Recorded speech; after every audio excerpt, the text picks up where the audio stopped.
Hi friends, నేను మీ సునీత. నేటి కథలో భాగంగా ఈ రోజున మనం మన కుటుంబ సభ్యులతోనూ సమాజంతోనూ ఎలా నడుచుకోవాలి, ఎలా నడుచుకుంటే మనం చనిపోయినా మనకి ఎలాంటి గౌరవ మర్యాదలు దక్కుతాయి అనే దానికి సంబంధించిన ఒక మంచి కథని మీ ముందుకు తీసుకొచ్చాను. ఇలాంటి మరిన్ని మంచి మంచి కథలను మీరు చూడాలి అంటే ముందుగా నా కథల బృందావనం ఛానల్ని సబ్స్క్రైబ్ చేసుకోండి. నేను పెట్టే వీడియోని చివరి వరకు చూడండి, లైక్ చేయండి, కామెంట్ చేయండి, మీ ఫ్రెండ్స్ అందరికీ కూడా షేర్ చేయండి. ఓకే ఫ్రెండ్స్, ఇక కథలోకి వద్దాం.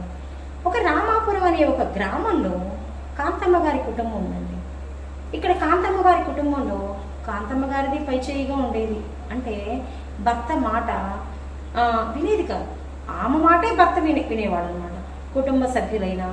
ఇక ఊర్లో కూడా ఆమంటే ఒక పేరు, ఎలాంటి పేరు అంటే గంప గయ్యాడి అని ఒక పేరు అనమాట. ఆమె చేసే పని ఏంటంటే అందరికీ వడ్డీలకి వ్యాపారం చేసేదన్నమాట.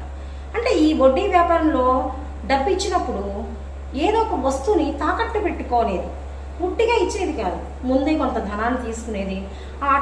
ఆ సమయానికి ఇవ్వనప్పుడు ఆ వస్తువుని జప్తు చేసుకునేది. ఇలాంటి పరిస్థితులు అందరూ కూడా ఈమె ఉట్టి పీనాకాయ మనిషి, ఈమె డబ్బుకి లోభీతనంతో ఉంటుంది, కష్టం నష్టం బాధ ఈమెకి తెలియదు అని చెప్పేసి ఆమె దగ్గర అందరి అవసరానికి ఆమె దగ్గరికే వచ్చేవాళ్ళు, ఆమె దగ్గర డబ్బు తీసుకునేవాళ్ళు, కానీ ఆమెనే విమర్శించేవాళ్ళు అనమాట. ఇలా ఉంటా ఉండేది. ఇక కుటుంబంలోని ఆమె యొక్క సంబంధాలు ఎలా ఉండేవి అంటే, ఇక ఇంట్లో కూడా సరిగ్గా ఉండేవి కాదు. అంటే ఇద్దరు కొడుకులు, ఆమెకి ఇద్దరు కొడుకులు, ఇద్దరు కోడళ్ళు పెళ్ళిళ్ళు అయిపోయింది అనమాట. పెద్ద కోడలు పేద అమ్మాయి, అంటే వాళ్ళ పుట్టింటి వాళ్ళు పేదవాళ్ళు. ఇక రెండో అమ్మాయి కోడలు కలవారి అమ్మాయి, అంటే కాస్త ఆర్థికంగా డబ్బు తీసుకొచ్చిన అమ్మాయి అనమాట. ఇంట్లో ఈ ఇద్దరు కోడళ్ళు కూడా ఒకే రకంగా చూసేది కాదు కాంతమ్మ గారు. ఎందుకంటే పెద్ద కోడలు డబ్బు లేనిది, అన్ని పనులు నువ్వే చెయ్యాలి, నువ్వేం తీసుకురాలేదు కదా అని చెప్పేసి ఇలా అమ్మాయిని ఎప్పుడు కూడా ఒక కసురుతూ, ఒక చిన్న చూపుతో తోటి కోడలు ఎదురుగా ఆమెని సరిగ్గా గౌరవించేది కాదు, అవమానపరుస్తూ ఉండేది. చీటికి మాటికి 10 మంది ఉన్నారని లేకుండా ఆమెను ఎప్పుడు అవమానపరుస్తూ ఉండేది. చిన్న కోడళ్ళు మాత్రం బాగా పొగుడుతూ ఆమెని అందరం ఎక్కిస్తూ ఉండేది అనమాట.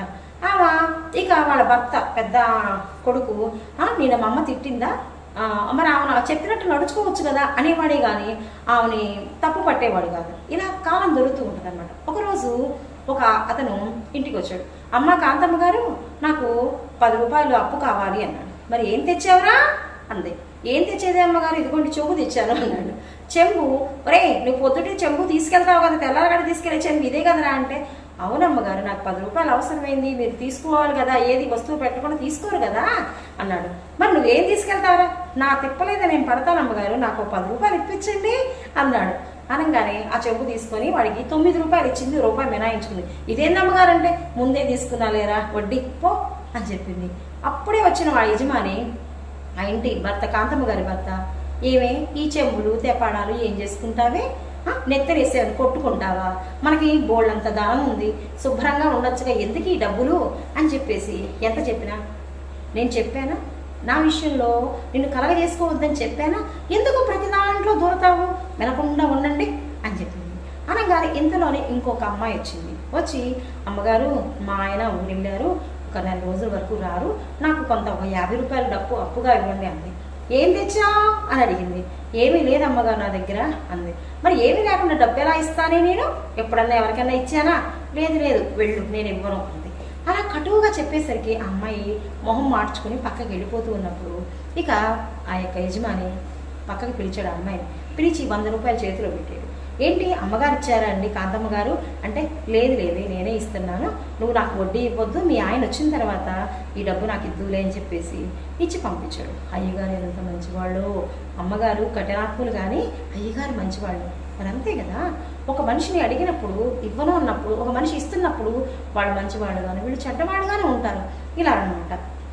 ఇక కాలం దొరుకుతూ ఉంది. ఆమె పీనాకాయితనంతో, ఆమె పిసినారితనంతో కనీసం భర్తకి మంచిగా వండి వాచి పెట్టేది కూడా కాదనమాట.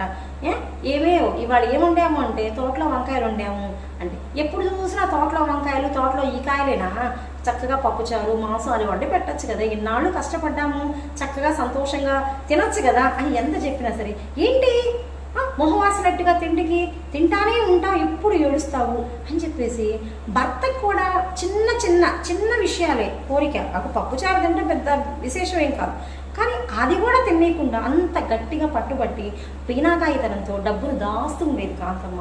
ఇలా కాలం గడుస్తూ ఉంది. ఆమె చనిపోవడం జరిగిందనమాట. చనిపోయి ఇక తెల్లారి యమభటులు వచ్చారు. యమభటులు వచ్చి, అమ్మ కాంతమ్మ, నువ్వు మృత్యువాత పడ్డావు, చనిపోయావు, నువ్వు చక్కగా మాతో పాటు బయలుదేరాలి అన్నాడు. బయలుదేరాలా? నేను చనిపోయానా? అయ్యో అయ్యో, బోళ్ళంత డబ్బు నా పిల్లలకు కూడా చెప్పలేదు, నా కుటుంబానికి కూడా చెప్పలేదు, నేను దాచిన డబ్బు అంటే అవన్నీ ఇంక అయిపోయినాయి అమ్మా, నువ్వు చనిపోయావు, ఇంకా అవన్నీ కుదరదు, నువ్వు మాతో పాటు రావాలి అంటే, అయ్యో ఎంత పని అయిపోయింది, బోళ్ళంత డబ్బు అయ్యా, నా కుటుంబానికి ఎక్కడ పెట్టానో కూడా చెప్పలేదు అంటే, మరి అదే కదా. సరే, ఇప్పుడు నువ్వు 11 రోజులు మాత్రం నీ కుటుంబ సభ్యులను చూస్తూ ఉంటావు, తర్వాత ఇక నువ్వు చూడడానికి కూడా ఉండదు అని చెప్పింది.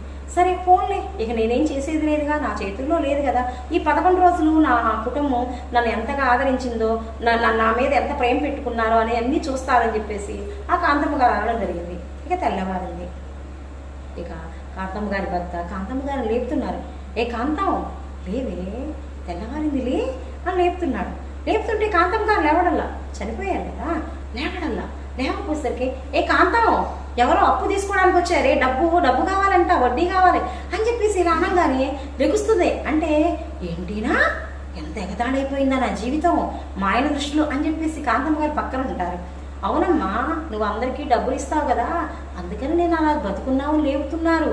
అంతకీ లేవకపోతే డాక్టర్ గారిని పిలిపించారు. డాక్టర్ గారికి వచ్చి 2 గంటల ముందే చనిపోయిందని చెప్పాడు. ఇక అందరూ పడుకోబెట్టారు, ఏడుస్తూ ఉన్నారు ప్రతి వాళ్ళు. ఇక భర్త అంటున్నాడు, ఏమేమో ఈ చెంబులు తెపాడాలు అన్నీ దాచుకున్నావు కదే, ఏం చేసుకెళ్తావే, నేను ఎత్తినేసి కొట్టుకున్నావా, చచ్చిపోయావు, ఇక్కడే వదిలేసిపోయావు కదే అని ఏడుస్తున్నాడు. ఇదేంటి, నా కోసం ఏదో దాచినట్టుగా ఈయన, అంతా మన కుటుంబం కోసమే కదా, ఇలా ఏడుస్తాడేంటి అని చెప్పేసి ఆమె కనపడుతుంది కదా, వీళ్ళు కనపడలేదు, వీళ్ళంతా కనపడుతున్నారు కదా, ఇలా అనుకుంటాం అన్నమాట. ఇక పెద్ద కోడలు చిన్న కోడలు కూడా అక్కడ కూర్చొని ఏడుస్తూ వాళ్ళ సంభాషణ అనమాట. చిన్న కోడలు అడుగుతుంది, అక్కాయ్ ఒంటి మీద నగలన్నీ ఎక్కడ పెట్టిందో ఏమా, బోళ్ళంత డబ్బు కదా, ముందు ఈ ఊరు వాడ అంతా ఈ కాల్చేసే క్రమంలో అందరూ వస్తూ ఉంటారు, అప్పుడు తీస్తే అంతగా బాగోదు, ఎక్కడ దాచిందో ఏం దాచిందో మొత్తం ఆ డబ్బు చూస్తే పోలా అన్నది. ఏమ్మా ఎందుకలా అంటున్నావు, అత్తగారు చనిపోయారని బాధ నీకు లేదా ఇలాంటి సమయంలోనా అని చెప్పేసి పెద్ద కోడలు అంటుంది.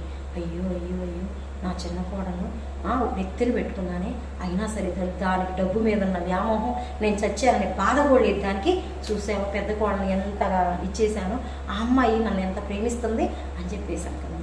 అదేనమ్మా భటులు అంటున్నారు అనమాట, యమభటులు అంటున్నారు, నువ్వు పెద్ద కోడల్ని డబ్బు రూపేణ చూసావు, నువ్వు చనిపోయినా నీ దగ్గర నువ్వు డబ్బుని చూసి ఆశపడుతుంది, అంతేనమ్మా, మనం ఏది ఇస్తే అదే కదా తీసుకునేది అని చెప్పేసి అనడం జరిగిందన్నమాట. ఇక ఆమెని కట్టెల్లో వేసి కాలుస్తూ ఉంటే, అయ్యో రకరకాల పట్టు చీరలు కట్టుకునేదాన్ని, అంత చక్కగా ఉండేదాన్ని, చూడు నేను ఎలా కాలిపోతున్నానని బాధపడుతూ ఉందన్నమాట. ఇంకా ఊరు వాళ్ళు ఉంటారు కదా, అరే రేరే నిన్న బాగానే నడిచిందిరా, నిన్న బాగానే మాట్లాడిందిరా, ఒక చోట అయితే ఎవరినో పోట్లాడుతుందిరా పెద్ద గొంతు వేసుకొని, అప్పుడే చనిపోవడం ఏంటి, కాంతమ్మ గారు భలే చచ్చిపోయారు సులుసూత్రంగా అని చెప్పేసి ఇలా మాట్లాడుకుంటుంటే, ఒరే నిన్నేమన్నావురా వాళ్ళు పోట్లాడుతుంటే, ఏమా డబ్బులు ఇచ్చిద్ది, పీడిచ్చి పిప్పి చేసిద్ది, చస్తే పీడ వదిలిపోయింది, నా అప్పంతా తీరిపోయింది అన్నావు కదరా, చచ్చిందిగా ఇప్పుడేంది బాగా, అయ్యో అలా అంటాం కానీ పాపం చచ్చిపోయింది కదా, మరి అంతే ఏం చేద్దాం, మరి ఇసుకెత్తుదామా అని చెప్పేసి ఇలా మాట్లాడుకుంటా ఉంటారు. అంటే మనం మన ధనాన్ని వాళ్ళకిచ్చి వాళ్ళని హింస పెట్టిన తీరుని బట్టి వాళ్ళు మాట్లాడే విధానం, నడుచుకునే విధానం ఉంటుంది. నిజంగా ఒకటి ఇదండి కథ. ఈ కథలో మనం తెలుసుకోవాల్సింది ఏంటి అంటే, మన ఎదురుగా మాట్లాడే ఇవేవి నిజాలు కావు. ముఖస్థుతిలో నువ్వు చక్కగా ఉన్నావు, నువ్వు గొప్పదానివి, నువ్వు తెలివైన దానివి, నువ్వు ఇదని పొగుడుతూ ఉంటారు. అది వాళ్ళ స్వార్థం కోసం పొగుడుతారు. అంతేగాని మన కోసం కాదు. అది మనం గ్రహించుకోమన్నమాట. అది చనిపోయిన తర్వాత మాట్లాడుతున్నారే ఈ 11 రోజుల కార్యక్రమంలో ఈ కుటుంబ సభ్యులైతేనేమి, సమాజంలో మనుషులైతేనేమి, ఆమె నడుచుకున్న తీరుని బట్టే కదా ఆమె గురించి మంచి చెడు ఎవరైనా మంచిగా మాట్లాడారా కాంతమ్మ గారి గురించి? ఇంట్లో భర్త సరిగా మాట్లాడలేకపోయాడు, ఇంట్లో కోడలు సరిగా మాట్లాడలేకపోయాడు, ఇంట్లో సమాజంలో కూడా వాళ్ళు అడిగిన సమయానికి డబ్బు ఇచ్చిన వాళ్ళు, తీసుకున్న వాళ్ళు కూడా మాట్లాడలేకపోతున్నారు మంచిగా. అంటే వాళ్ళతో నడుచుకున్న విధానం, అంటే ఒక భర్తకి చిన్న చిన్న కోరికలండి, పప్పుచారు తినడం తప్ప, ఇంత సంపాదించాము ఒక చక్కగా నచ్చినది తినడం తప్ప, ఆ కోడలు ఈ కోడలను ఒక భేదభావాలు చూపించడం. ఒక ఇంట్లో పుట్టింట్లో వాళ్ళ స్థితిగతులతో మనకు సంబంధం లేదు. మన ఇంటికి వచ్చినప్పుడు అది మన పిల్లని మనం చూసుకోవాలి కదా. అలాంటి ఇక్కడ కూడా ఆ భేదభావాలు చూపిస్తున్నప్పుడు ఆ అత్తగారి పట్ల గౌరవ మర్యాదలు ఎలా ఉంటాయండి? ఉండవు. అక్కడ తేడా. అలా సమాజంలో కూడా తన డబ్బే ఇచ్చింది, వాళ్ళు అడిగిన సమయానికి డబ్బు ఇచ్చింది, కానీ ఎలా పీడించి పిప్పి చేసింది అంటే మనం నడుచుకునే తీరునే మనకి గౌరవ మర్యాదలు తెచ్చిపెడతాయండి. ఇదండి కదా. Okay friends.